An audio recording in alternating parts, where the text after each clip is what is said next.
un respaldo muy claro. Esto que llamamos el Plan C, la ciudadanía sabía que no solo había que ganar la continuidad de la transformación en Gustavo Madero, en la ciudad, en el país con la doctora Claudia Sheinbaum, sino que además nos dieron el mandato de tener una mayoría legislativa para todavía profundizar algunos cambios. Y uno de esos son varias de las reformas de las que aquí seguramente ya se habló, pero la reforma al Poder Judicial. Porque cuántas veces todas y todos nosotros en nuestra cotidianidad hemos dicho, no, en este país la justicia no existe.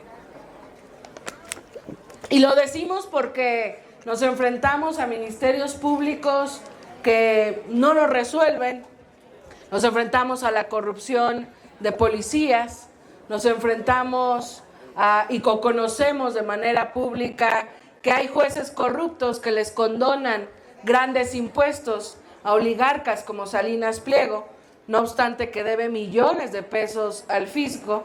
O sabemos que hay jueces que liberan a feminicidas por tonterías, o que liberan a criminales, liberaron al hijo de un narcotraficante hace varios meses, y que algo mal está en el Poder Judicial. Eso la mayoría del pueblo de México lo tiene claro. Por eso esta iniciativa es muy importante, y yo termino porque no quiero aburrirles, sé que ya se ha hablado mucho del tema, pero quizás dejarles dos cosas que yo quisiera compartirles muy claro. Uno, sobre la mayoría que tenemos. La oposición está diciendo que estamos sobrerepresentados, y yo veo una narrativa en los medios que busca cuestionar nuestra mayoría legislativa, nuestra mayoría calificada.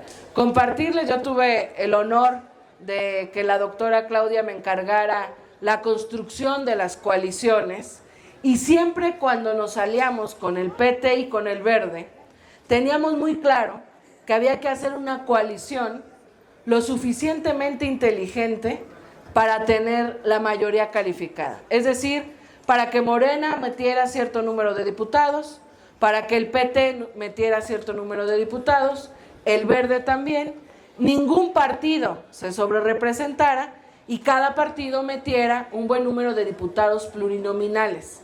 Hicimos ese cálculo porque la Constitución dice que ningún partido político puede tener más del 8% que tuvo su votación. Pues ningún partido tiene más del 8%. Morena tiene lo suyo, el PT tiene lo suyo, el Verde tiene lo suyo. Juntos hacemos una mayoría calificada, somos una coalición que los diputados y los senadores de Morena, del PT y del Verde vamos a votar juntos por las reformas del presidente y las reformas de la doctora. Y eso es muy importante defenderlo, porque pareciera, yo creo que no les va a funcionar, pero pareciera que la derecha, ya frente a la derrota que tuvo, pretende cuestionar nuestra mayoría, y que el Tribunal Electoral, que es el último que da el fallo ya final de la elección, que estamos a semanas de que ya el tribunal diga Claudia es presidenta, se confirman estos diputados, estos senadores, etcétera. Pareciera que la derecha quiere construir la narrativa y presionar al tribunal para que nos quite nuestra mayoría.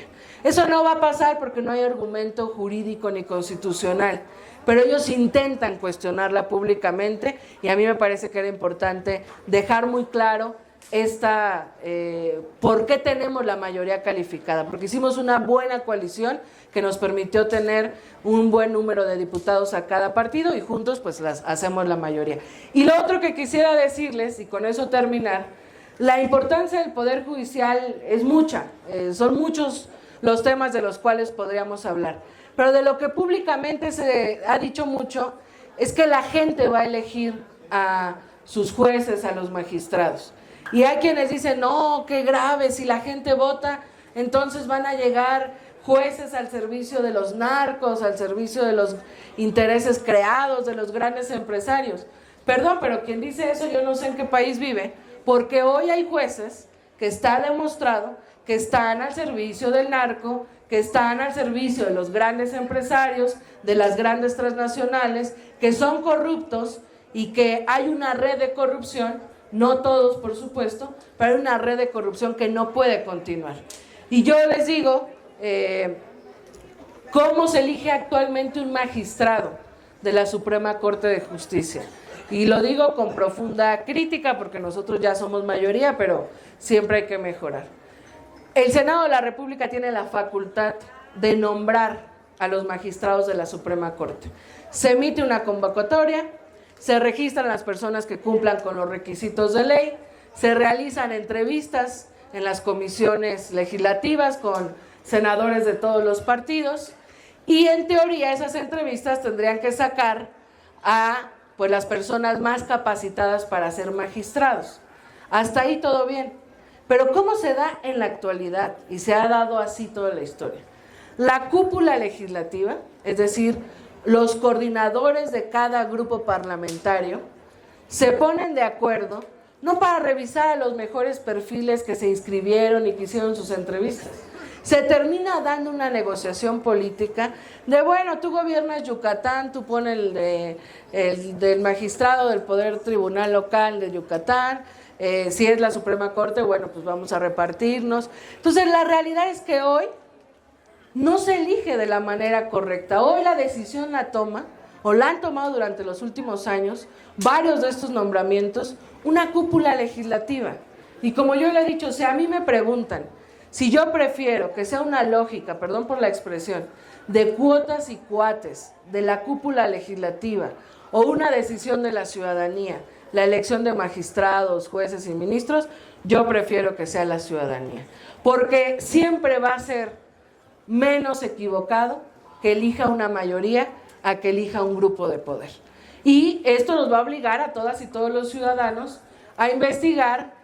Digo, ni yo que soy senadora conozco, no soy abogada, entonces no conozco todo, que los jueces de distrito, que los de circuito, que no sé qué, pero eso nos va a obligar por lo menos a saber qué hacen los ministros de la Suprema Corte, cómo funciona el Poder Judicial, porque cada vez es más transparente el Poder Ejecutivo, cada vez es más transparente el Poder Legislativo, cada vez vemos más a nuestros diputados, senadores, a nuestras autoridades. Pero si ahorita caminara por aquí algún juez, yo creo que muchos ni siquiera lo conociéramos, porque sigue siendo un poder oculto, discrecional, oscuro, poco transparente, del que poco conocemos, al que poco le pedimos rendición de cuentas, al que poco le exigimos, en el que poco podemos incidir, porque al Ejecutivo lo podemos elegir y gracias a la mayoría de Morena, hoy podemos quitarlos con la revocación de mandato. Al Legislativo igual. Los podemos elegir, los podemos cuestionar, les podemos mandar cartas a sus oficinas, etcétera. Pero al Poder Judicial, ¿quién lo vigila? Y por eso esta reforma es muy importante, porque nos va a obligar a las y los ciudadanos a informarnos sobre el papel del Poder Judicial, sobre los magistrados, sobre los ministros, sobre la Suprema Corte, sobre los tribunales. Y cuando salga la elección, pues vamos a poder elegir, y ahora sí ya termino con esto, y esto es muy importante. Hay quienes dicen, es que ¿quiénes van a ser los que se van a elegir?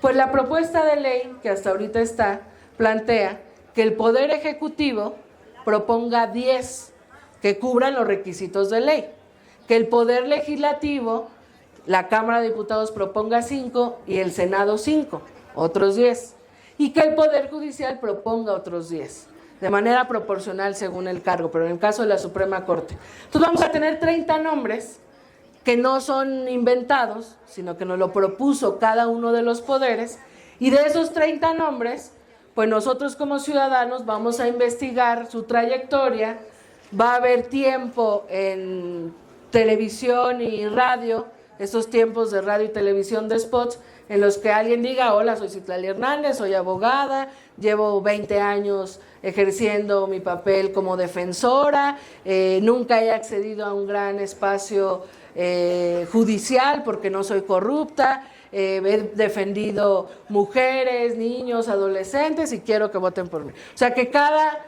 uno se presente frente a la ciudadanía vía los tiempos de radio y televisión. No van a hacer una campaña electoral como las que conocemos para que no se pervierta o se metan partidos políticos o ya saben. Pero bueno, la ciudadanía vamos a poder investigar quiénes son y vamos a elegir a quien más nos dé confianza. Yo siempre digo, hay un juez muy conocido que es el que siempre le está al servicio de los poderes oligárquicos, el que siempre le da la razón a las grandes empresas. Pues si él se va a la elección, se llama, siempre se me olvida su nombre, seguro alguno de ustedes lo conoce, ¿cómo se llama? Bueno, Luis María Aguilar se llama ministro. Siempre le da la razón a los grandes empresarios. Pues cuando vaya a la elección, tú dices, bueno, ya fue ministro, a ver qué decisiones tomó.